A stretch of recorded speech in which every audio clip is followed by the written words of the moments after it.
이제 두 번째 시간입니다. 이제 오늘은 기독교 세계관에 대해서 이야기를 나누겠습니다. 지난주에는 이제 세계관, 전체적인 세계관을 포괄해서 세계관이 뭘 얘기하는지를 좀 이야기했다면, 오늘은 이제 기독교 세계관이라고 하는 것에 대해서 조금 생각을 해보도록 하겠습니다. 먼저 첫 번째 제가 질문을 드릴 텐데 답을 한 사람씩 좀 돌아가면서 했으면 좋겠어요. 자, 여러분이 가지고 있는 비전이 뭡니까?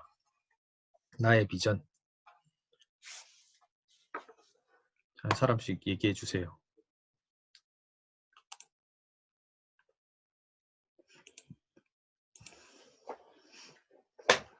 대답을 해달라. 채팅으로라도 얘기를 해달라. 안 보인다.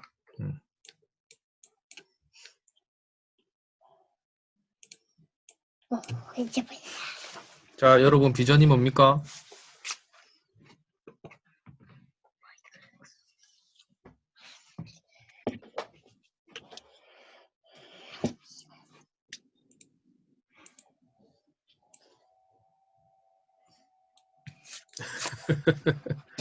자, 하나님의 뜻에 맞게 사는 거, 지우 같은 자식이랑 사는 거.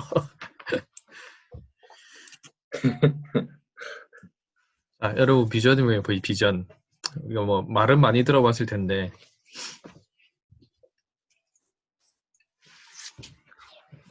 내가 가지고 있는 비전이 뭡니까? 뭐지? 제자를 삼아서 하나님 나라를 이뤄가는 것입니다.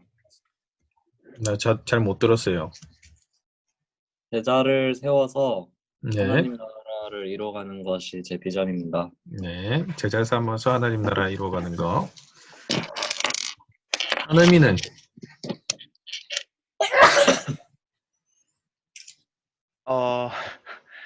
그냥 열심히 살아가면서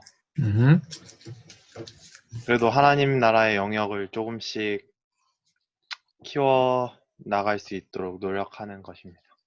오케이, 알겠습니다. 자, 수민이는 하나님 뜻에 맞게 사는 것이라고 했고, 자, 그러면 비전, 우리가 이 비전이라는 말을 굉장히 많이 들어왔는데, 자, 우리가 생각해야 될 비전은 뭘까? 자, 그리스도인으로서 가지고 있어야 될 비전이라고 하는 건 기독교 세계관을 통해서 형성되어야 마땅한 것이 그리스도인의 비전이에요. 근데 어떻게 보면 그리스도인으로서 우리가 살아가고는 있지만 기독교 세계관을 통해서 형성된 비전이 아니고 세상 세계관, 세상의 어떤 원리를 따라서 세워진 비전도 참 많이 있는 것 같아요. 그리스도인들 중에도. 그래서 뭐 그리스도인으로서 뭐 비전이 뭡니까? 꿈이 뭡니까? 라고 했을 때 건물주가 되고 싶다 라고 한다든지, 아니면 어떤 뭐 높은 지위에 올라가고 싶다 놔두고 그냥 단순하게 말을 했을 때에 그것이 진짜 기독교 세계관을 통해서 형성된 건지, 아니면 세상도 그렇게 말하고 세상도 그것을 좋아하니까 그런지 한번 잘 따져봐야 된다라는 거예요. 자, 그러면 왜 그리스도인의 비전이 기독교 세계관을 통해서 형성되어야 하냐면, 초월적일 뿐만 아니라 삶과 죽음을 넘어서는 영원으로 이어지는 안목을 주는 게 기독교 세계관이기 때문에 그렇습니다. 그래서 나는 과연 이 기독교 세계관을 가지고, 그래서 이 삶과 죽음을 넘어선 영원으로 이어지는 그 비전을 가지고 있는지, 아니면 단순하게 이 땅에 머물고 살아가는 이 잠깐의 시기에만 머무르는 그런 비전을 가지고 있는지를 한번 살피고 생각하고 그리고 점검을 해야 합니다. 그러면 자, 기독교 세계관이 뭔지에 대해서 좀 생각을 해볼게요. 자, 이 그림 보면 그냥 이야기에 대한 이야기를 하고 싶어서 그림을 나타냈는데요.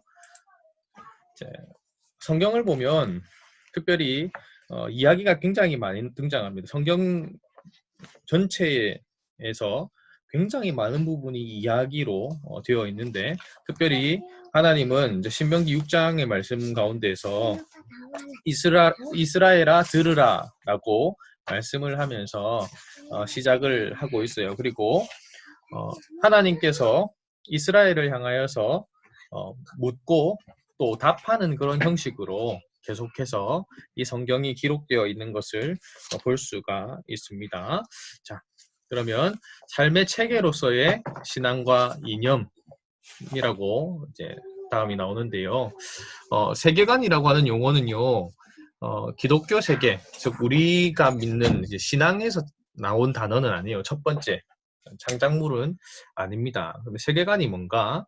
그건 이론 이전의 문제, 훨씬 더 원초적이고 깊이 있는 경험과 관계되어 있는 것이 세계관입니다.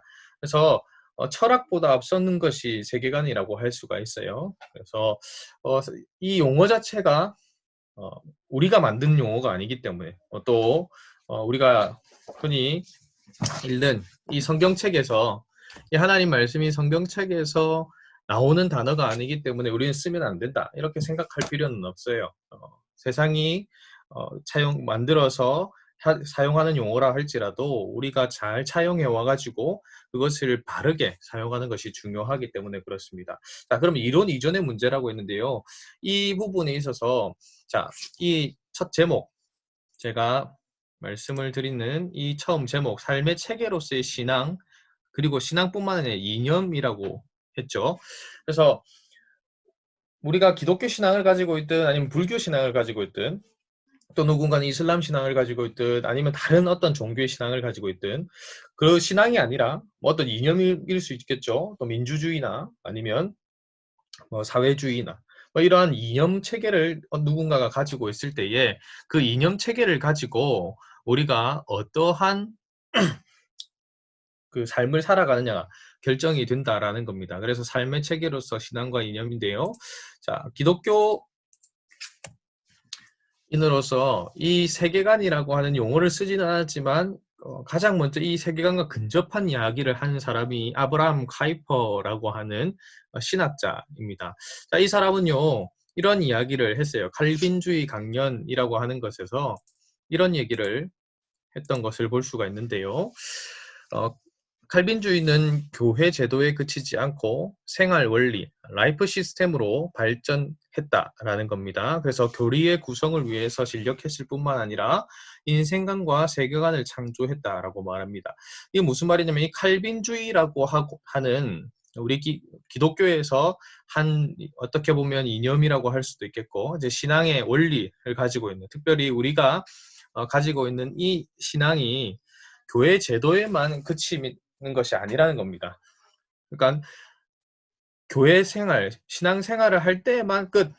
그리고 삶에서는 전혀 영향력 없는, 필요 없는 이런 것이 아니고 모든 것에서 생활 원리, 전체 삶에 있어서 영향을 주는 것으로 이렇게 만들어졌다라는 거고요. 그래서 칼빈주의는 과거에 있어서와 마찬가지로 현재에 있어서나 어떤 시대에 있어서나 모든 생활의 부분에서 인류의 발전을 위한 모든 단계의 필요성에 자신을 적응시킬 수 있다라고 이제 칼빈주의 강연이라고 하는 그 강연을 하면서 그리고 이게 책으로도 나오는데 이 책에서 이러한 이야기들을 했습니다. 왜 이런 이야기들을 하게 되냐면 이 아브라함 카이퍼가 이제 살아오고 생활을 하던 그 시기에 점차적으로 이제 이것이 교리적인 교회 운동일 뿐이다. 칼빈주의라고 하는 이것이 이론일 뿐이다. 그리고 교회에서만 통용된다라고 하는 말들이 많았기 때문에 그것이 아니고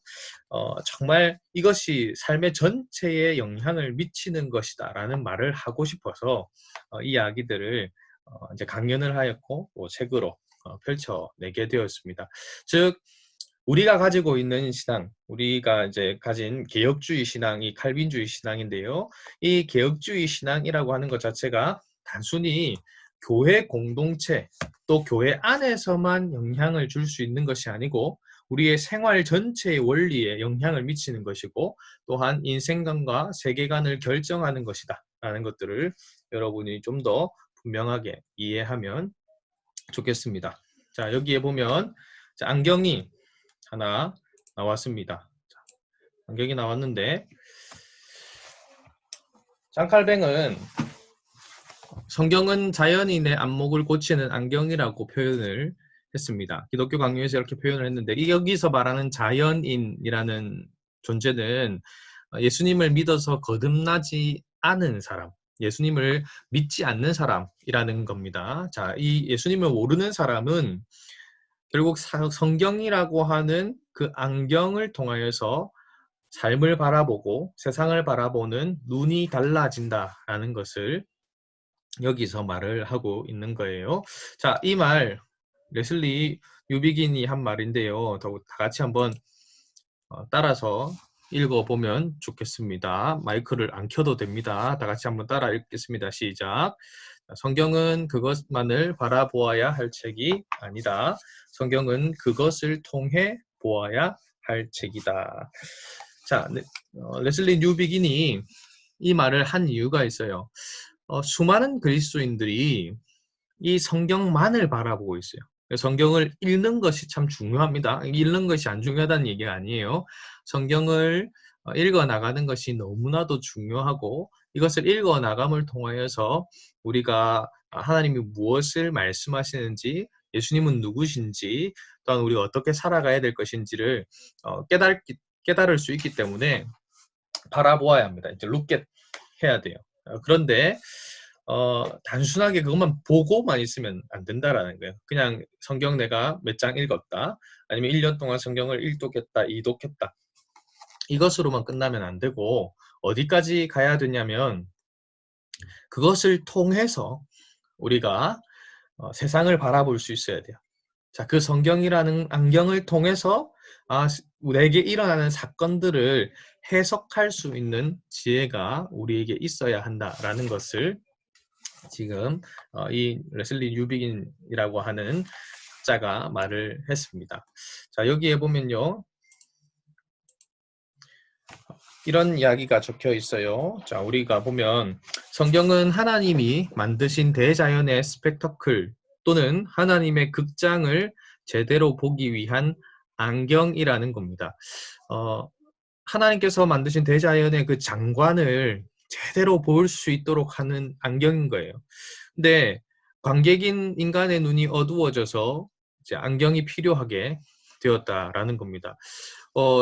요즘 이렇게 밖을 나가보면 봄꽃이 굉장히 많이 피어 있고 흩날리는 것을 보게 되는데, 여러분 좀 어때요? 이 자연 환경이 이렇게 흩날리는 걸 보면서 어떤 걸 느낍니까? 한번 얘기 좀 해볼래요? 무엇을 느낍니까? 벚꽃잎이 휘날리고 봄꽃이 피어 있고 나뭇가지에서 새싹이 올라오고 하고 있는 모습을 보면서 여러분 뭘 느끼고 있어요?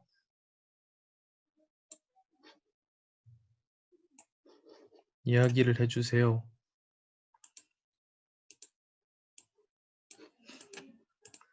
네. 자, 기분이 좋다, 상쾌하다, 예쁘다, 신기하다, 아름답다.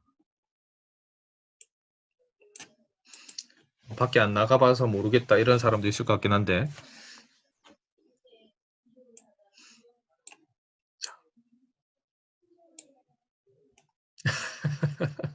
나가서 구경하고 싶기도 하지만 나가기 귀찮아서 고민이 된다. 계절의 변화를 느끼는 게 축복인 것 같다. 그쵸? 맞아요. 자, 우리가 안목이 바뀌면서 어떻게 보면 우리가 계속해서 생각하고 살펴야 되지만 살피지 못했던 게 무엇이냐면, 어떤 시기가 되면 꽃이 피고 새싹이 피어오르고 이러는 것들을 보면서 정말 하나님께서 일하고 계시는구나, 참 신비롭다, 이런 것들에 대해서 우리가 많이 느껴야 돼요. 우리 희재가 말한 것처럼 계절의 변화를 느끼는 것 자체가 축복이다 라는 거죠. 그런데 우리의 눈이 어두워져서 안경을 끼지 못한다면 이것이 그냥 단순하게 아름다움으로 끝날 수 있어요. 근데 이제 우리는 안경을 낀 존재로서 무엇을 해야 하냐면, 이 자연 만물을 만드신 분이 누구라고요? 하나님이시다 라는 것들에 대해서 좀 더 깊이 생각하고 이것에 대해서 또 하나님을 향해서 찬양하고 감사할 수 있는 모습이 되어야 된다라는 겁니다. 찬송 중에 보면 주 하나님 지으신 모든 세계라고 하는 찬송이 있죠. 자, 그런데 이 찬송을 우리가 부르는 걸 보면 언제 이 찬송을 제일 많이 부르냐면 야외 예배 가서 제일 많이 불러요. 그런데 야외 예배 때만 부르는 것 같아요. 어떨 때는 보면. 그래서 이 찬송이라고 하는 것이 야외 예배 때만 부를 것이 아니고 우리의 일상에서 자연 만물을 바라보면서 하나님께서 지으신 세계, 하나님께서 창조하시고 지금 길리우고 계시는 저 벚꽃나무 한 그루가 또 저 개나리가 철쭉이 하나님께서 정말 돌보시고 계시는구나 라는 것들을 바라볼 수 있는 그런 모습들이 필요하다라는 겁니다. 그래서 이 안경, 기독교 세계관, 성경이라고 하는 안경을 꼈을 때에 이것이 보여지게 되고 또한 이것에 대해서 고백하게 된다라는 거예요. 자, 그래서 신국원 교수님은 이런 이야기를 하더라고요. 성경을 들여다보지 말고 양 끝에 줄을 달아서 눈에 쓰라. 자, 이게 사실 불가능하죠. 그냥 말로 보면 불가능하죠. 그래서 어떻게 성경을 우리가 성경 끝에다가 줄을 달아서 눈에 쓰고 다닐 수 있겠어요. 그런데 이 말이 무엇을 의미하냐면요. 기독교 세계관 자체에 우리가 관심과 초점을 맞추어서 그냥 성경만을 들여다보는 그런 삶이 아니라 정말 성경을 통해서 보는 그런 삶을 우리가 이제 살아가야 된다라는 거예요. 그래서 여러분에게 이제 이번 강의에서 좀 부탁을 드리고 싶은 것이 있어요. 첫 번째는 성경 진리에 좀 익숙해지면 좋겠어요. 성경 진리에 익숙해지고 진리가 몸에 배도록 하는 그런 시간들을 여러분이 가지면 좋겠는데 진리가 몸에 배고 또 성경 진리가 익숙해지도록 하기 위해서는 제일 중요한 게 뭐겠습니까? 성경을 가까이 하는 거겠죠. 성경을 가까이 하고 하나님의 말씀을 찬찬하게 읽어가는 것이 우리에게 참 중요할 거예요. 자, 그런 시간들을 보내면서 결국 매사를 진리를 따라서 바라보는 여러분 훈련을 할 필요가 있어요. 성경이 말씀하고 있는 것을 토대로 해서 내가 바라보는 세상 또한 우리 주변에 일어나고 있고 우리 주변뿐만 아니라 전 세계 가운데 일어나고 있는 이 일에 대해서 어떻게 바라보고 또 어떻게 해석해야 될까에 대해서 여러분이 훈련을 해나가는 것이 필요합니다. 이것이 성경을 들여다보지 않고 양 끝에 줄을 달아서 눈에 쓰고 사는 그런 모습이라고 할 수 있겠는데요. 자, 뭐라고 적혀 있습니까? 자, 마이크 켜지 말고 한번 파란 색깔 글자 같이 한번 읽어볼까요? 자, 시작. 성경을 알아라. 그리고 그것을 통해서 세상을 보고 걷고 행하라. 자, 우리가 성경을 알고 또 그리고 그것을 통해서 세상을 보고 걷고 행하는 것이 중요합니다. 그래서 기본이 되는 가장 우선적인 것은요, 여기 앞에 있는 겁니다. 성경을 알아야 됩니다.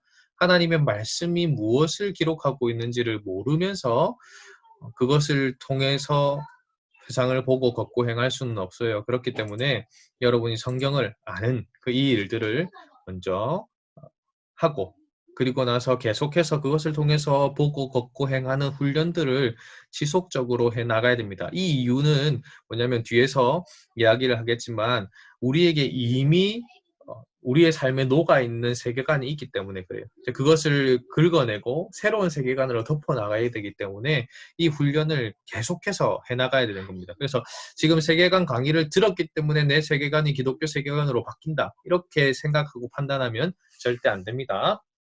자, 여기에 보면 이제 눈이 있어요. 자, 눈이 있고 한 사물이 있습니다. 여기에 보면 이제 한 사물, 어떤 사물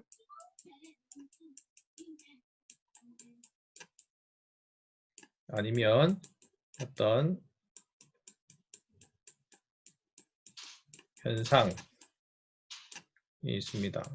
그야말로 악필인데 자 이해하세요. 자 눈을 통해서 우리가 이 눈을 통해서 사물이나 현상을 바라볼 때에 그냥 보는 것이 아니고 우리는 이 사물과 현상을 바라볼 때에 성경이라고 하는 안경을 끼고 이 사물 또 현상들을 바라보아야 된다라는 겁니다. 자, 이 성경에 나와 있는 이 성경이라고 하는 안경의 렌즈를 구성하고 있는 것이 무엇이냐면 창조, 타락, 구속이라고 하는 이 렌즈를 가지고 있어요. 그래서 근데 이 렌즈를 가지고 바라보는데요. 여러분이 지금 이 그림에서 보면 자, 이 눈이 사물과 현상을 바라볼 때에 창조, 타락, 구속을 다 통과했습니까? 아니면 한 가지만 통과했습니까? 대답해보세요. 다요.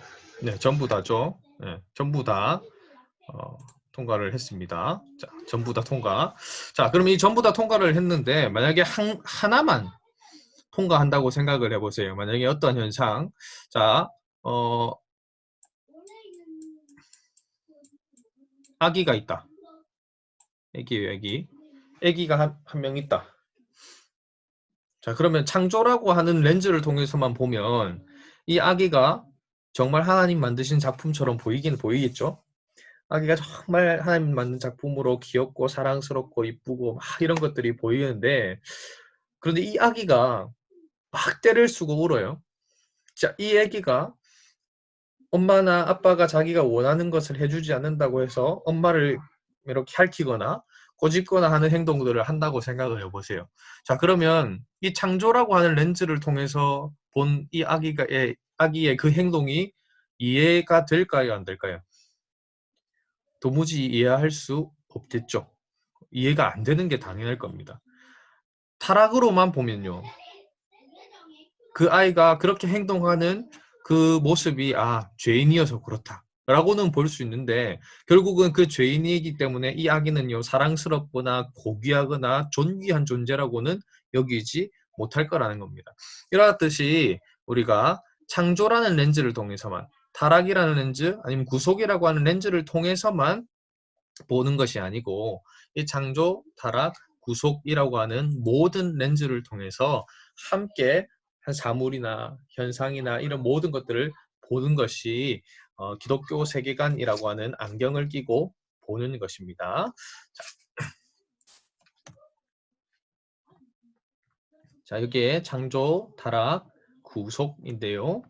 자, 이것이 하나로 통합되어서 작동하게 되어 있습니다. 작용합니다. 기독교 세계관이라고 하는 것은 창조, 타락, 구속이라고 하는 이 세 렌즈가 함께 작용하는 것이지 하나 별개로 떼어놓고 생각을 하면 안 됩니다. 모든 것을 하나로 통합하여서 하나로서 행하는 그런 것이고요. 그래서 이 하나님 나라라고 할 때에 우리는 하나님 나라를 이 삼중, 즉 창조, 타락, 구속이라고 하는 성경적 진리를 통해서 바라보는 세상, 그것이 하나님 나라라고 할 수가 있습니다. 그래서 지금 하나님께서 이 온 세상, 온 인류를 통치하고 계십니다. 그건 일반적인 통치라고 했죠. 그런데 우리는 어떻습니까? 그 일반적인 통치 안에서도 특별히 구속적인 통치를 받고 있는 것이 우리의 모습이에요. 이 구속적 통치를 받는 우리의 삶 가운데에서 우리는 일반적인 통치 가운데 있는 그 하나님의 역사조차도 창조, 타락, 구속이라고 하는 이 기독교 세계관 안에서 바라보고 생각하는 그런 모습이 있어야 됩니다. 자, 그러면 창조의 핵심 원리는요, 뭐라고 되어 있습니까? 자, 하나님께서 세상과 인간을 창조하셨다라는 겁니다. 자, 세상과 하나님께서 인간을 창조하셨는데 특별히 하나님께서 세상과 인간을 창조하실 때에 어떻게 창조하신 모습을 보고 뭐라고 말씀하셨습니까? 자, 하나님께서 뭐라고 말씀하셨어요? 이렇게 말씀하셨죠. 글자가 조금 엉망이긴 하지만 이해하세요. 자, 좋았다라고 말씀하셨습니다. 그렇죠? 심히 좋았다라고 말씀을 하셨습니다. 이것이 하나님께서 이 창조 세계, 창조 질서를 보고 하신 말씀이에요. 하나님 보시기에 완벽한 것이 이 세상이었다라는 것을 여러분이 생각해야 합니다. 자, 그런데 이 세상에 문제가 생겼죠. 어떤 문제가 생겼습니까? 타락이라는 거예요. 타락은 죄와 악이 세상에 들어와서 그 영향력을 발휘하기 시작한 것인데요. 죄와 악이 도대체 왜 들어왔습니까? 제가 대학부에서 늘 강조하고 또 강조하는 이 자기중심성입니다. 선악을 알게 하는 나무에 대해서 이제 다음 타락이라는 주제를 좀 더 깊이 다룰 때 얘기하겠지만 그 나무를 심어 놓은 이유는 하나님이 계시다라는 거예요. 우리가 주인 되면 안 된다라는 겁니다. 근데 하나님 주인 되시고 그 주인 되심에 순종하며 살 때에 우리는 하나님 중심으로 살아갈 때 가장 행복하고 우리에게 가장 좋은 것들을 누리면서 살 수 있는 존재가 되는 거예요. 그런데 뱀이 꼬드겼을 때에 하나님처럼 즉 내가 중심이 되어 살 수 있고 내가 주인 되어 살 수 있다라고 하는 그 꼬드김에 결국 불순종하게 되었습니다. 자, 세 번째 가보면 구속이죠. 자, 이 구속이라고 하는 것은 속량이라고 할 수 있습니다. 그러니까 우리의 모든 죄에 대한 그 형벌과 값, 그 모든 것을 다 치러 주신 것이 구속입니다. 자, 예수님께서 세상을 구원하신 구속 사건과 그 의미에 대한 이것을 우리가 생각해야 되는 것이 바로 이 구속인데요. 십자가 대속과 또한 부활과 승천, 이것을 우리가 구속 사건에서 함께 생각을 해보게 될 겁니다. 그래서 창조, 타락, 구속 이 모든 부분을 각각 우리가 다음 시간부터 하나씩 좀 더 면밀하고 깊이 있게 생각을 해보도록 하겠습니다. 그렇다면 우리가 창조, 타락, 구속이라고 하는 이 세 가지의 삼중적인 이 세계관을 도대체 왜 우리가 공부를 해야 하는가? 여러분이 지금도 이 공부를 하기 위해서 이 모니터 앞에 또 핸드폰 앞에 이렇게 서 있는데 도대체 왜 우리는 이것을 해야 될까라는 겁니다. 첫 번째 이유는요. 세계관과 삶 그리고 그 문화가 갖는 뗄 수 없는 관계성 때문에 그렇습니다. 내가 어떠한 세계관을 가지고 있느냐가 내가 어떤 삶을 살아갈 것이냐. 또한 우리가 가지고 있는 내가 살아가고 있는 세계관이 살아가고 있는 세상의 세계관이 결국은 문화라고 하는 것에 계속해서 녹아져 있거든요. 그래서 이것을 뗄 수 없기 때문에 우리가 세계관 공부를 해야 된다는 거예요. 두 번째는요. 세계관 연구라는 것이 그리스도인이 겪는 어떤 문화 그리고 사회적 갈등 그것의 원인되는 세계에 대한 잘못된 이해를 교정하는 실마리를 제공하기 때문에 그렇습니다. 그래서 우리가 세상 가운데서 경험하게 되는 갈등들이 있죠. 계속 갈등이 있는데 이런 갈등이 왜 있을까에 대해서 실마리를 주는 것이 바로 이 세계관 연구를 통해서 얻을 수 있다라는 겁니다. 그리고 마지막이 우리가 살아가는 삶의 자리에서 우리는 다양한 세계관에 노출이 되어 있습니다. 그래서 우리가 항상 그냥 단순하게 이 시간 몇 번에 걸쳐서 세계관 공부를 했다라고 하는 것에 여러분이 만족하면 안 되고요. 계속해서 성경인 진리가 무엇을 말하는가 또한 이것을 통해서 우리가 기독교 세계관이라고 하는 그 학문적인 어떤 영역에서 어떠한 것들을 말하는지에 대해서 우리가 잘 살피고 또 고민하고 공부하는 것이 너무나도 중요합니다. 특별히 여기서 보면 문화라고 되어 있는 부분이 있죠. 이 문화가 결국은 이 문화라고 하는 것이 자연스럽게 우리에게 들어오게 돼 있어요. 그리고 자연스럽게 들어온 문화가 우리의 세계관에 굉장히 큰 영향을 미치게 됩니다. 여러분이 재밌게 보는 어떤 문화적인 특별히 뭐 드라마나 이런 영화나 이런 것들 중에 어떤 것이 있어요? 뭐를 좀 요즘 즐겨 본다 아니면 뭐 이런 것들은 좀 즐겨 봤다. 어떤 게 있어요?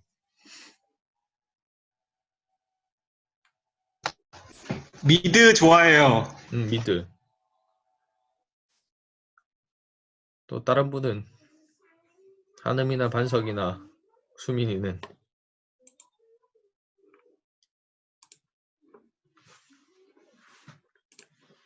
무엇을 유튜브 그렇죠. 유튜브가 요즘 영향력이 크죠. 저도 유튜브 봅니다. 네, 유튜브. 유튜브에서 어떤 컨텐츠들을 좀 즐겨보는 것 같아요?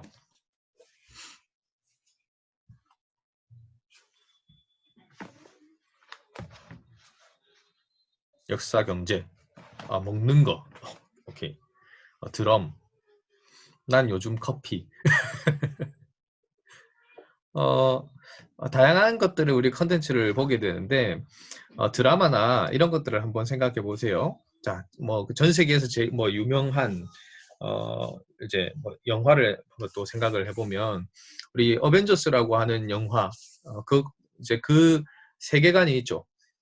마블의 세계관이라고 하는 그 세계관이 있잖아요. 자, 그 세계관을 계속 그 영화를 통해서 계속 영화를 보다 보면 결국 어떻게 느껴질까요? 자, 자, 가오갤이 있을 것 같아요? 없을 것 같아요? 있을 것 같아요. 자, 평행 우주가 있을 것 같아요? 없을 것 같아요? 뭐가 있다고? 평행 우주. 있을 것 같아요. 왜 평행우주 나와? 자, 우리가 그 세계관을 계속 보다 보면 거기서 말하는 것이 진짜 있는 것처럼 느껴져요. 진짜 그 뭐죠? 토르 행성, 아스가드르든가 그런 데가 있을 것 같고 뭔가 지구 말고 이 우주에 또 다른 생명체가 살 것처럼 느껴져요. 계속해서 거기에 길들이지다 보면 진짜 그럴 수 있겠나? 진짜 그럴 수도 있겠구나 라고 하는 것이 슬며시 우리에게 들어오게 된다라는 겁니다. 자, 그럼 다른 것도 한번 생각해 볼까요? 여러분 성경에서 자, 불륜을 뭐라고 해요? 성경에서는 부부 관계 이외의 어떠한 성적인 관계나 아니면 부부가 있음에도 불구하고 그 부부가 자기 아내와 남편 이외에 다른 사람을 사랑하는 행위를 간음이라고 하죠. 자, 그런데 여러분 수많은 드라마나 수많은 영화에서 그려지는 그런 불륜의 모습은 어떻게 보여요? 여러분 보면서 어떤 걸 느낍니까?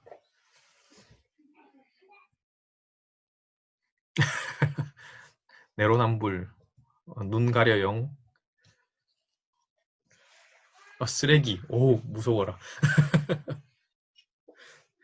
자, 제가 세계관 한창 공부할 때, 뭐 지금도 공부는 하고 있지만 한창 처음 관심을 가지고 막 공부를 하기 시작할 때 이제 했던 드라마 중에 그 김하늘 씨가 주연이었던 그리고 그 이상윤 씨가 주연으로 나왔던 그 공항 가는 길이라고 하는 드라마가 있었어요. 근데 이제 그 드라마 결국 두 사람 다 이제 결혼한 사람인데 처음 이제 그런 어떤 주제를 보고 뭘 이런 영화를 이런 드라마를 만들었노 이런 생각을 했어요. 근데 저희 집 사람이 즐겨 보더라고요. 즐겨 보길래 막 뭐 좀 핀잔을 줬어요. 그런 거 보냐면서 보지 마라 좀 그런 거 보면 안 좋다 이렇게 하고 말았는데 어느새 옆에서 제가 그걸 보고 있었어요. 그걸 같이 보고 있는데 나중에는 내가 이거 보면 안 되겠다. 더 이상 보면 안 되겠다라는 생각이 들었어요. 왜 그랬냐면 그 김하늘 씨하고 이상윤 씨가 이렇게 연기를 하는 그 연기 가운데에 두 사람이 이렇게 서로의 손이 탁 터치가 되는 그런 장면이 나왔거든요. 별거 아니잖아요, 그죠? 별거 아닌데 막 어떤 긴장감 속에 드라마의 긴장감 속에서 두 사람이 그 손이 탁 터치가 되는 그 장면을 보는데 내가 너무 설레는 거예요. 설렘을 느끼면서 이거 보면 안 되겠다.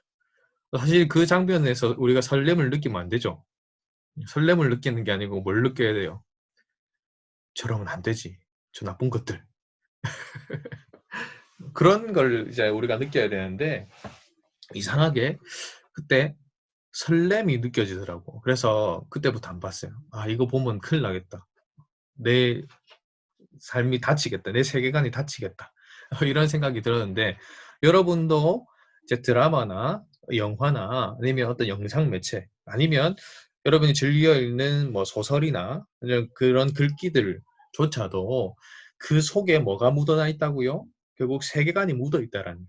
그러니까 이 세계관이 묻어 있으니까 그 세계관이 자연스럽게 슬며시 우리에게 영향을 미치는 거예요. 굉장히 강하게 팍 때리면 우리가 이거 싫어 안 돼 라고 할 수 있지만 우리가 가랑비에 옷 젖는 줄 모른다고 이것이 슬며시 우리에게 밀려오면요 나도 모르게 그것이 그런가 보다 괜찮은가 보다 이렇게 될 수 있는 부분이 있기 때문에 여러분이 항상 좀 깨어서 세계관 공부를 하고 또 세계관 공부를 통해서 내가 다양한 세계관에 노출되어 있구나. 이 노출된 세계관이 저 드라마에서 말하고 있는 세계관은 이런 부분이구나. 이런 것에 대한 가치를 두고 있구나. 내가 보고 있는 이 유튜브가 이러한 것에 좀 더 중점을 두고 있구나라는 것들을 조금은 살피고 분별하면서 볼 필요가 있습니다. 자, 여기 보면 다양한 종교의 문양들이 있습니다. 뭐 이것저것 다 찾아봤는데 요만큼밖에 못 찾았어요. 기독교의 문양, 유대교, 힌두교, 템플러, 뭐 이슬람, 도교, 시크교 뭐 이런 문화인데 다른 건 찾아보니까 뭐 이상한 말들이 많긴 한데 정확하게 이 문양이 뭘 나타내는지는 알아보지 못했어요. 근데 이러한 다양한 문화가 지금 어떻게 하고 있다라고 되어 있냐면 서로 손을 내밀고 있죠. 손을 내밀고 함께 하자라는 겁니다. 이것이 결국은 다문화 사회 가운데에서 서로가 서로를 인정하고 서로가 서로를 존중하자라고 하는 이러한 모습으로 흘러가고 있어요. 이걸 상대주의라고 볼 수가 있는데요. 절대적인 것은 없다라는 겁니다. 우리 이 기독교의 진리가 절대적이라고 이야기하지만 점점 세상에서 행하고 있는 기독교의 모습 어찌 보면 보수적인 기독교라면 진보적 기독교의 모습은 세상과 손을 다 잡고 있고 모든 종교의 구원이 있다 이런 것들을 이야기할 정도로 굉장히 문제가 심각한 지경에 이르렀는데 어떠하든 지금 우리의 사회 자체가 다문화 사회예요. 그리고 그래서 절대적인 것보다는 상대적인 것들을 많이 말하게 되는 사회가 이 사회입니다. 제가 다른 지역에서 사역할 때는 사실 잘 몰랐어요. 그렇게 막 외국인들을 종종 가끔씩 만나긴 하지만 자주 만나지는 않았는데 제가 우리 교회에서 이제 사역을 시작하면서 느껴지는 것이 무엇이냐면 굉장히 많은 외국인을 만나요. 하루에도 몇 명은 이렇게 스쳐 지나가는 것 같아요. 그만큼 우리나라에 많은 외국인들이 들어와서 생활을 하고 있고요. 그 사람들이 다양한 문화들을, 다양한 생각들을 흘려보내고 있는 것들을 볼 수가 있습니다. 그래서 우리가 이러한 다문화, 이 상대주의적인 세계를 살아가고 있기 때문에 좀 더 기독교 세계관에 대한 공부를 좀 더 면밀하게 할 필요가 있습니다. 자, 우리에게 있어서 안목의 변혁이 필요한데요. 이 말씀 좀 같이 읽어봤으면 좋겠는데 음소거 잠깐 해제하고 이거는 같이 한 목소리로 읽어봅시다. 자, 우리 로마서 12장 1절에서 2절의 말씀 함께 읽겠습니다. 시작. 그러므로 형제들아, 내가 내가 하나님의 하나님의 모든 자비하심으로 너희를 권하노니 너희 너희 몸을 하나님이 하나님이 기뻐하시는 기뻐하시는 거룩한 산제물로 드리라. 드리라. 이는 너희가 드릴 너희가 영적 예배니라. 예배니라. 자, 2절 너희는 이 세대를 세대를 본받지 본받지 말고 오직 오직 마음을 새롭게 새롭게 함으로 함으로 변화를 받아 받아 하나님의 선하시고 선하시고 기뻐하시고 기뻐하시고 온전하신 뜻이 무엇인지 분별하도록 분별하도록 하라. 하라. 자, 시간차가 엄청난데 이 안목의 변혁이라고 하는 거 이제 로마서 12장에서 제일 많이 이야기하는 거예요. 로마서 1장부터 11장까지는 바울이 보낸 서신의 대부분이 특징이 그래요. 앞쪽 부분은 좀 교리적이고 이론적인 면을 다루고 있어요. 그리고 바울의 서신 뒷부분을 보면 그 서신의 뒷부분은 실천적인 부분, 이 진리를 아는 사람으로서 이렇게 살아가야 된다라는 것을 다루고 있어요. 에베소서도 그렇고 빌립보서도 그렇고 골로새서 또 로마서 고린도전후서 다 그래요. 근데 특별히 로마서는 1장부터 11장까지 이 교리적인 부분을 굉장히 많이 다루고 있어요. 굉장히 많이 다루고 있고, 그리고 이제 12장에 들어와서 이 교리적인 부분, 이 예수에 대한 사건과 예수의 행하심, 예수가 어떠한 분이신지에 대해서, 하나님 어떠한 분이신지에 대해서 믿는 우리는 어떻게 살까에 대해서 12장부터 시작을 해요. 근데 이 12장 시작을 하는 서두에 뭐라고 말하냐면, 형제들아, 내가 하나님의 모든 자비하심으로 너희를 권하노니 너희 몸을 하나님이 기뻐하시는 거룩한 산 제물로 드리라. 이것이 너희가 드릴 영적인 예배다라고 말씀합니다.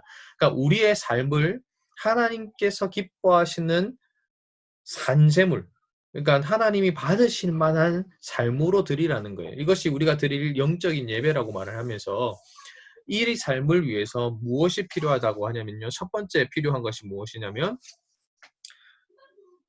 우리의 마음이 새로워져서, 그래서 변화를 받아서 하나님의 뜻을 분별하는 삶을 사는 거예요. 뭐가 바뀌어야 된다고요? 마음이 새롭게 함으로 변화를 받아야 돼요. 내 마음이, 내 생각과 내 사고가 바뀌어야 된다는 겁니다. 그리고 나서 두 번째, 이 분별하는 삶을 위해서 두 번째 요청되는 것이 무엇이냐면 이 세대를 본받지 말라는 거예요. 먼저 추구돼야 되는 것이 무엇이냐고요? 자, 순서를 기억을 해야 됩니다. 자, 이 세대를 본받지 않는 것이 먼저가 아닙니다. 마음을 새롭게 함으로 변화를 받아서 하나님의 뜻을 분별하는 것이 먼저이고요. 두 번째는 이 세대를 본받지 않는 겁니다. 그래서 이 1번이 먼저 되어야 2번이 되는 거예요. 왜냐하면 1번이 먼저 되지 않으면 이 세대가 말하는 것이 무엇인지가 보이지 않아요. 이 세대가 추구하고 있는 것과 성경이 추구하는 것이 무엇이 다른지를 모르기 때문에 도무지 본받지 않을 수 없는 거예요. 항상 본받을 수밖에 없어요. 끌리는 것이 그것이기 때문에 거기로 끌려가는 거예요. 그렇기 때문에 우리는 먼저 1차적으로 오직 마음을 새롭게 함으로 변화를 받아야 돼요. 이것을 거듭남이라고도 표현할 수가 있겠는데요. 우리 영혼이 거듭나서, 그래서 변화가 되어서 하나님의 뜻이 무엇인지를 분별할 수 있는 존재가 되어야 되고, 자, 그런 존재가 되었을 때 우리는 이 세대를 본받지 않는 방향으로 갈 수 있다라는 겁니다. 자, 이 변혁을 위해서 노력이 필요한데요. 왜 노력해야 되냐면, 첫 번째, 아까 전에도 잠깐 설명을 했지만 세계관이 삶 속에 자연스러운 습관으로 자리를 잡고 있기 때문에 그렇습니다. 여러분의 삶 속에 자연스럽게 습관이 되어 있는 그런 세계관이 뭐가 있는 것 같아요? 잘 모르겠죠. 워낙 뭐가 많아가지고 잘 모를 것 같은데, 삶 속에서 자연스럽게 저 같은 경우 습관이 되어 있던, 그래서 은연중에 그것을 생각하면서 살았던 게 뭐냐면 여러 가지가 있는데, 첫 번째는 잘 때 머리를 두는 방향이에요. 예수님을 안 믿는 사람들은 이제 머리를 어느 쪽으로 두고 자야지 된다라고 하는 그런 것들이 굉장히 강하게 있는 것 같아요. 저희 집안은 그랬어요. 그래서 꼭 머리는 항상 이쪽으로 돌아. 지금은 이제 그걸 까먹었어요. 왜냐면 워낙 그 신경 안 쓰고 그냥 내 자기 편한 대로 자면 되니까. 근데 이제 그런 습관들이 있고요. 또 세상 사람들이 이사 갈 때 언제 가요? 이사 가는 날을 정할 때. 이날은 이사요금도 비싸요. 그렇죠. 손 넘는 날. 손 넘는 날이 뭐예요? 음력으로 9일과 11일 되는 때가 손 넘는 날인데, 손이 뭐예요, 손?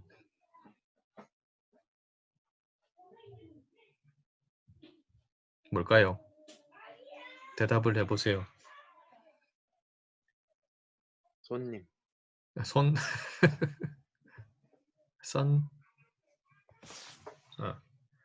맞아요. 우리 엄집사님 얘기한 것처럼 귀신이에요, 귀신.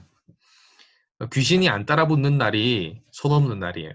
그러니까 이사를 갈 때에도 어떻게 해요? 내가 살던 집에 혹시라도 귀신이 들러붙어 있어서 안 좋은 액기가 붙어 있어가지고 이 집을 힘들게 하고 있었다면 이제 이사 갈 때는 그 귀신 떼놓고 간다는 거예요. 굉장히 이상한 생각이죠. 그런데 그런 것들이 자리 잡고 있었다는 거예요. 저도 마찬가지로 그런 것들에 대해서 생각을 하고 살았던 사람인데 이 세계관을 배우면서 그거 틀렸구나. 그 이사는 언제 가면 돼요? 첫 번째 비 안 오는 날.